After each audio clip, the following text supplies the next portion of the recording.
after me.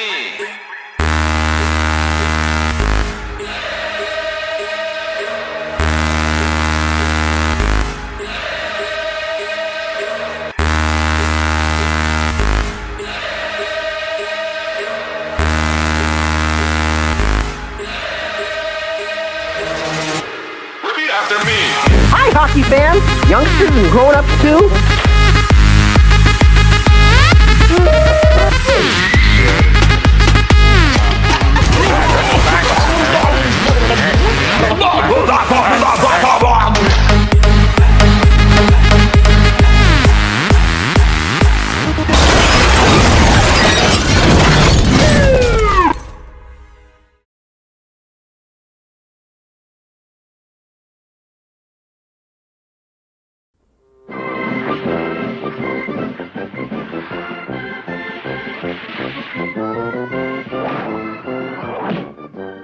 Nice save, fella.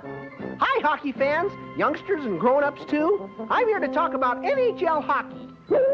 First, let's review a few rules. Whoops. Hey, there ought to be a rule about hitting a puck when he's not looking. First, I've been telling you that NHL hockey is the world's fastest team sport. Oops. Well, believe it or not, there are some rules designed to make it even faster. For example, if a player is tagged for a rule infraction and does not proceed directly to the penalty box, his team will be charged with a 2-minute bench minor penalty. That means another man also goes to the penalty box, leaving his team with 2 players short. No more penalty lollygagging without really paying for it. But there are a few special occasions when the clock is stopped. Hey! Yikes! That face could stop a clock. Once a goalie could get time out for equipment repair. He could go to the player's bench and remedy his problem. But not now. A goalie in need of repairs must go directly to the bench, and a substitute goaltender must take over. And there's no warm-up period allowed. An infraction calls for a minor penalty. It's ready or not. The goalie really goes in cold. But now, that first goalie cannot re-enter the game except during an official timeout. Even if the starting goalie is injured, the sub must move in immediately without benefit of a warm-up. Remember, there are heavy penalties for spearing and butt endings. It'll cost a player a 5-minute major penalty and fine. Oh, hey, watch it, you guys. Lay off the rough stuff. There are strict rules against fighting. Any player wearing any foreign material such as tape fists or golf gloves that cut and causes injury, he shall receive a match penalty, and his team will have to play one man short for 10 minutes even if the other team scores. But getting back to speeding up the game, the linesmen are instructed on face-off, even if one center, after prior warning, continues to delay the game by conferring with teammates, the puck should be dropped to start play. Fast enough for you? Remember, I get slammed about at speeds over 100 miles per hour. That could be awfully rough on a little guy like me. That's why we pucks are kind of special. Let me show you how we're manufactured. We're made from a special mixture of vulcanizing rubber. This rubber is extruded or pushed out of its mold like a huge 3-inch rubber salami. Individual pucks are cut off as 1-inch slices. These slices, my relatives, are put in a vulcanizing tray. Team insignias are spotted in place. Then the tray cover is secured and 2,000 pounds of pressure is applied while we bake for 20 minutes. Now we're a bunch of hard rubber cookies ready for finishing. Hard edges are beveled off and then moved on to tender loving care in final polishing so that we weigh between 5.5 to 6 ounces. The last touch is the stamping of the NHL insignia, and a new season has its supply of hockey pucks. And by the way, did you know that about 30 of us are refrigerated before every game? It's a cold business, folks. But enough about me. Did you ever wonder how hockey skates are built? Well, you know they have to be very strong. First, the blades are stamped out of steel plate, but even then, this metal needs to be toughened up in a furnace where the blades are heated to 1,550 degrees. Then they are cooled in an oil bath. A second furnace gives the blades their final strength. Other parts are stamped from thinner, pre-hardened steel. These are formed into the tube, the posts, and the heel and sole plates. The blade is fitted into the tube and spot welded. Parts are set into position, then spot welded in place to form the skate. Now it receives a copper dip. This is followed by a solder dip. It is now ready for the final hand soldering of all the joints. It then goes through a series of polishing and grinding operations. A linear polyethylene protective cap is set on the blade heel. After a thorough testing, the skate is ready to be riveted to the shoe. Then an inside sanitizing, a toe stain, and a lacquer spray puts the final touch to this quality product that soon will be chasing me about the ice, worn by a fellow hitting at me with a stick. At one time, a hockey stick was a crooked-shaped tree branch, but today it's a highly sophisticated, scientifically designed piece of sports equipment. It still comes from a tree. Ash is regarded as the ideal wood. After over a year of curing, it is ready for manufacturing. The shaft is rough cut to shape and graded for flexibility. The blade section is rough cut and set into a groove on the shaft. After gluing, the unit is ready for final sawing and sanding to desired shape. The stick receives fiberglass coating for additional strength, and it's ready to whack you-know-who about the rink. Each game will see me being slammed about the rink, and dozens of times toward the goal nets. Of course, that's what hockey's all about. The goalie's job is to keep me from going in for a score. There are a number of terms for how a goalie stops me. This is a stick save, a glove save, a skate save, a blocking pad save with the plastic waffle. That's the shield on the stick glove. A leg pad save. And smothering. That's really laying it on me. Hey, nice save, fella, but I wish you'd lose a little weight. Wow. Actually, I'm built to take a lot of hard, fast action. See what I mean? Oops. See you around the rink.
Hello! I am a funny guy. My kids is having fun again with my dog, a cat. I have my parents. This is my parents. My kids just call my parents grandparents. My husband, I love you. What? I have my grandparents. This is my grandparents. My grandparents is dead. That's not funny. That's not funny. Oh, yo. I am not funny, guy. That's not funny. Go away and you're so mean to me.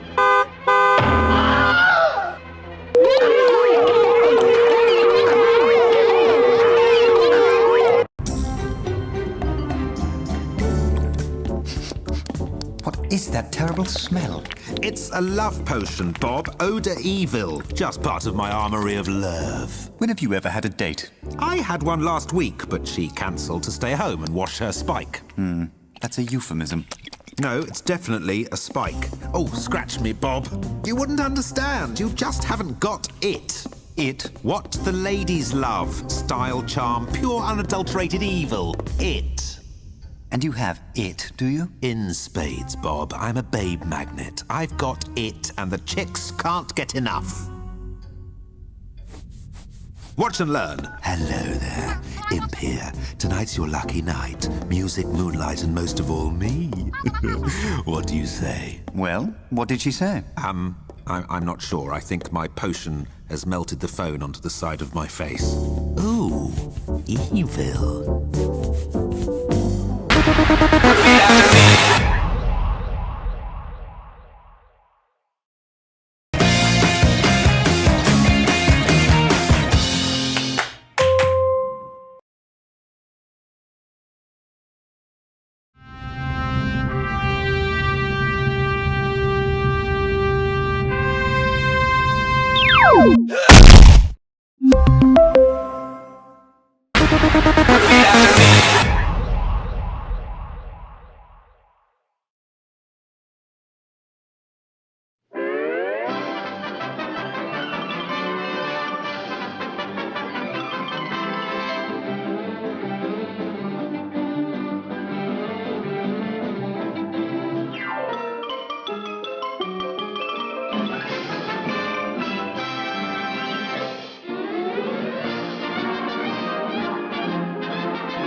Get out of this. I gotta think fast.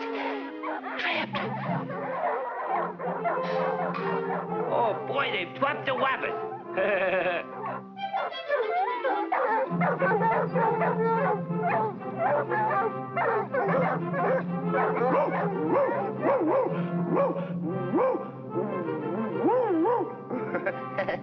Look, fellas, I'm Rin Tin Tin. Now I got you. You're a dead wabbit. Telegram for Elmer Fudd. What's up, Doc? Dear nephew, I'm waiving you $3 million in my will. Uncle Wooey. Oh, boy, I'm rich. P.S. But you don't get 1 cent if you harm any animals, especially wabbits. You're free now with the wabbit. Go and whomp and frolic in the forest. Oh, boy, I'm rich. Okay, fellas, break it up. $3 million.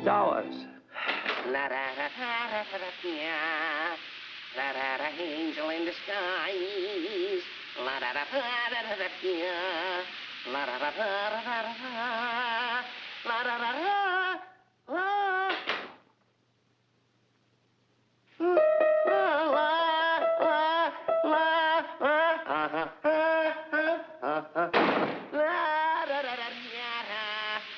Angel in the sky. Come on out or I'll blow your head off.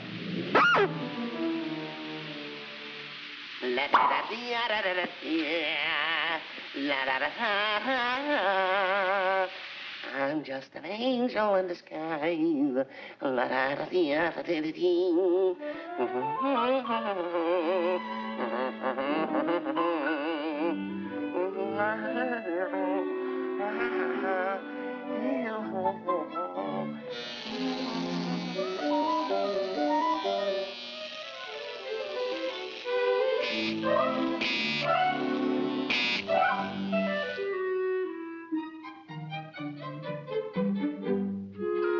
Please, Mr. Wabbit, go on back to the forest where you belong.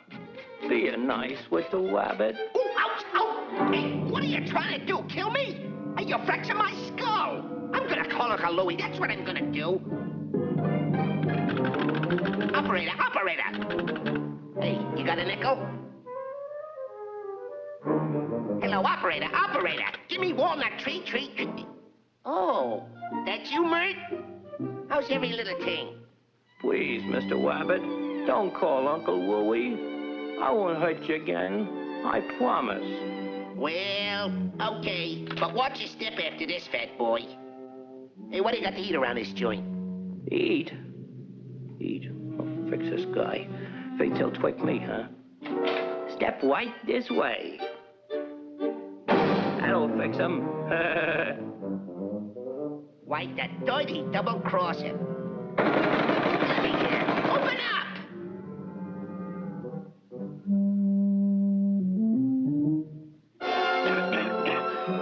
Hey, I'm getting pneumonia. Open up! I'll die! No, I'm too young to die. Please let me in. Hey, this scene ought to get me the Academy Award. Say goodbye to Uncle Louie for me. Oh. Uncle Louie? What have I done? $3 million all shot to pieces. Don't die with the rabbit.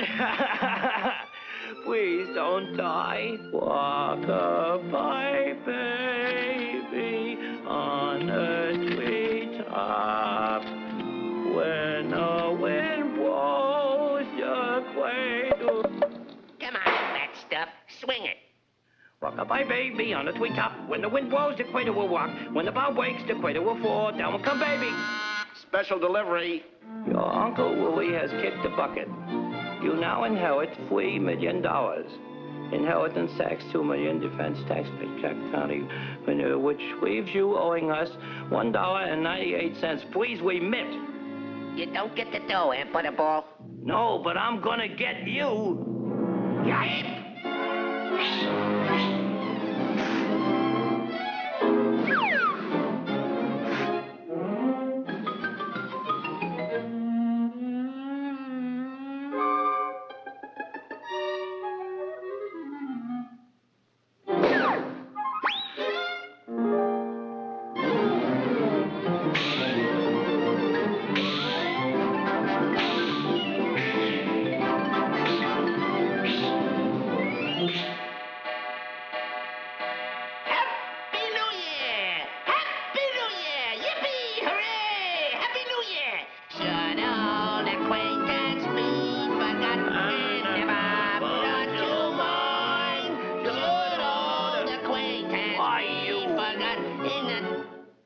Well, yipe again!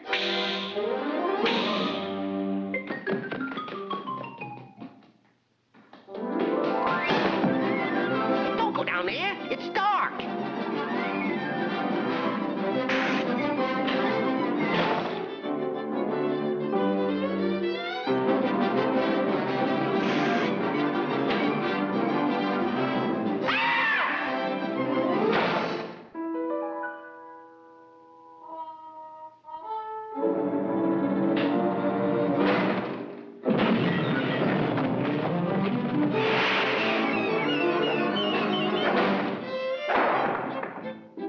Good riddance to bad rubbish. Easter greetings.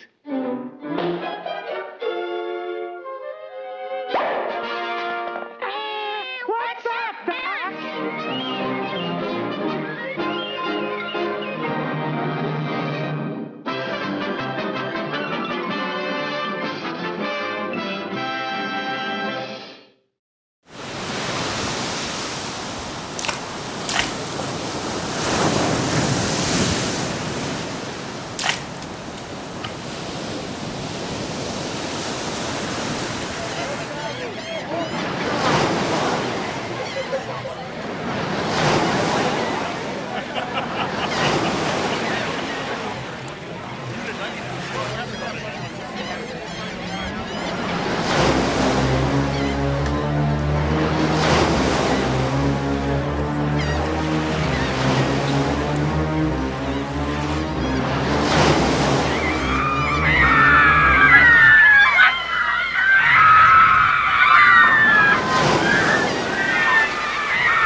This is the story of when we hid the Stanley Cup from the Philadelphia Flyers. In '87, we were up 3-1 against the Flyers, playing Game 5 in Edmonton.